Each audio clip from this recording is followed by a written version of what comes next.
All right. Next up, Bridgerton season 2 has been halted on production again.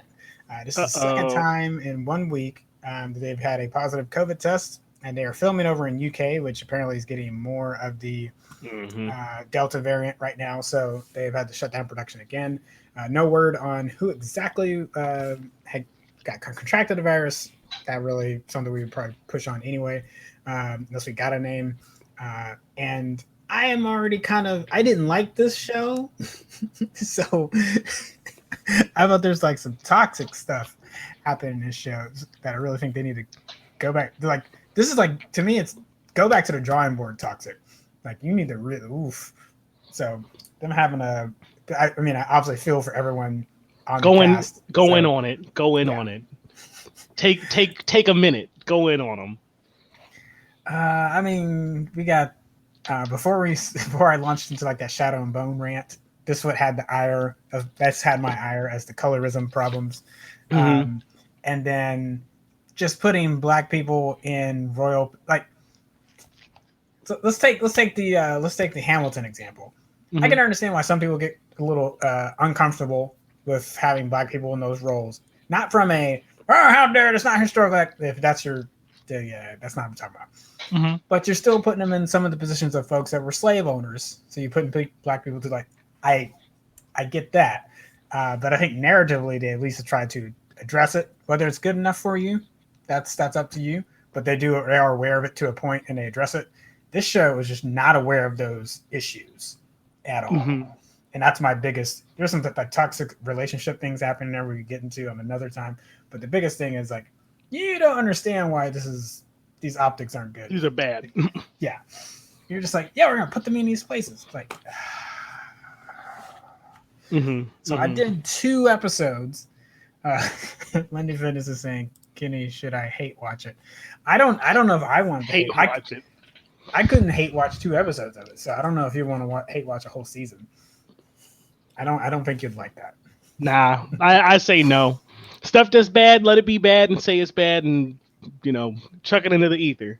There's too much good television nowadays to waste your time watching bad stuff. Yes, there you go.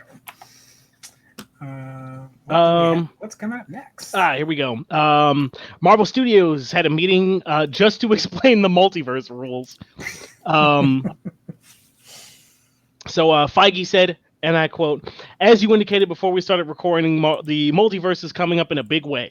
There's interconnectivity that people have already started to see and suss out. And I had a meeting this morning with the whole broad Marvel Studios team going through the multiverse and the rules of the multiverse and how exactly to really deliver on the excitement surrounding, the multiverse. Which makes sense. Like there's tons and tons of different ways that we can explain and do multiverse things. Multiverse theory isn't new. It's been around in science fiction for a long time.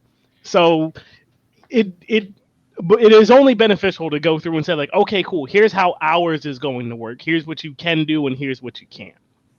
Yeah, the we won't really discuss the ending of Loki right now at this moment for the story, but if you Hmm. have not, um, definitely should go check this article out, or you can listen to the podcast. This excerpt was from the D23 Inside Disney podcast. Kevin Feige was also gives some really great insight on the how um, they talk to, or sorry, how they intervene in different projects and how that's kind of changed over time. Like they Hmm. really have been trying to be more and more hands off to the, with the exception of like that interconnectivity, or try not to be detrimental to the individual project. Yeah. Now, I wish we could get some info on directors that have left, like Scott Derrickson, who did Doctor Strange, the first one. Now he's left. Sam Raimi Hmm. came in, or the biggest one to me is Ant Man. I Yeah. really want to know what happened on Ant Man. Whether we'll ever get the full story on that, I don't know. But The for full those that scoop. are curious, like Edgar Wright was the one that was supposed to or did direct a good portion of it. Shot scenes, or probably still scenes in the movie that are Edgar Wright scenes, and then they couldn't come to they came to an impasse on how the film was supposed to land, and then Edgar was gone, and Oops. enter Peyton Reed to finish it out. Um, so yeah, that one's to this day I'm still like, because Louise, when he does the monologue, I'm like, that's Edgar Wright. That is totally Edgar Wright thing. He would, he put that together. So Maybe he just had like a really bonkers ending, and he's like, no, it's very important that they fall into a carnival dimension where everybody's a clown, and like they're just like, you can't compromise at all, and he's like, not at all. So, oh yeah, go ahead. Or no, it's me. Okay, yeah. That's me too. Hey, you remember War Machine? And he shows up in Falcon and Winter Soldier, and for like 5 minutes has a conversation with Sam in the first episode. That's a good conversation. It's really good. Yeah. Steve, would you think that it's Emmy worthy though? I'm gonna have to go and say hell no. If you're confused, Don Cheadle was also confused. Last week, he was given a nomination for Best Supporting Actor in a TV series. Emmys is TV focused. So this is, and I someone posted it on my social media, and I had to look at it again because I thought, wait, are the Golden Globe noms out already? Right. Which I would expect this kind of nonsense from the Golden Globes because they do some shenanigans. Like if they had nominated him for Best Supporting Actor in Comedy Series, like I'm like, yeah, that tracks for the Golden Globes. I'll do some dumb shit like that. And on Cheadle's social media, he's like, I mean, I guess I'll paraphrase him, but he's like, I'm not sure what happened. I guess I'll roll with it.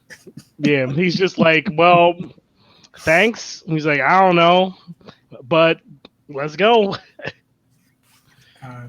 It's just, yeah, that's rough. Yeah, on one hand, I imagine just like, of all the things that I've done, like, this is the shit you want to give me an Emmy for real? This was a commercial. This was a commercial. This is teasing that I'm back and that I'm gonna have a show later, Armor Wars. Like, that's effectively what it is. It's like he got a Emmy nod for a Marvel cameo because that's basically, yeah, that's exactly what it is. It's like giving Stan Lee an Emmy. Tony Stank. Tony Stank. Got a package here for Tony Stank. Hey, did you like that last episode of State of Nerd Union? I bet you did. Why don't you hit subscribe and you'll get notified when the next video comes out, which will be on the next Monday. Guess maybe you don't need to hit subscribe for something that comes out every week. Hey, just do it anyway. It might help us feel better.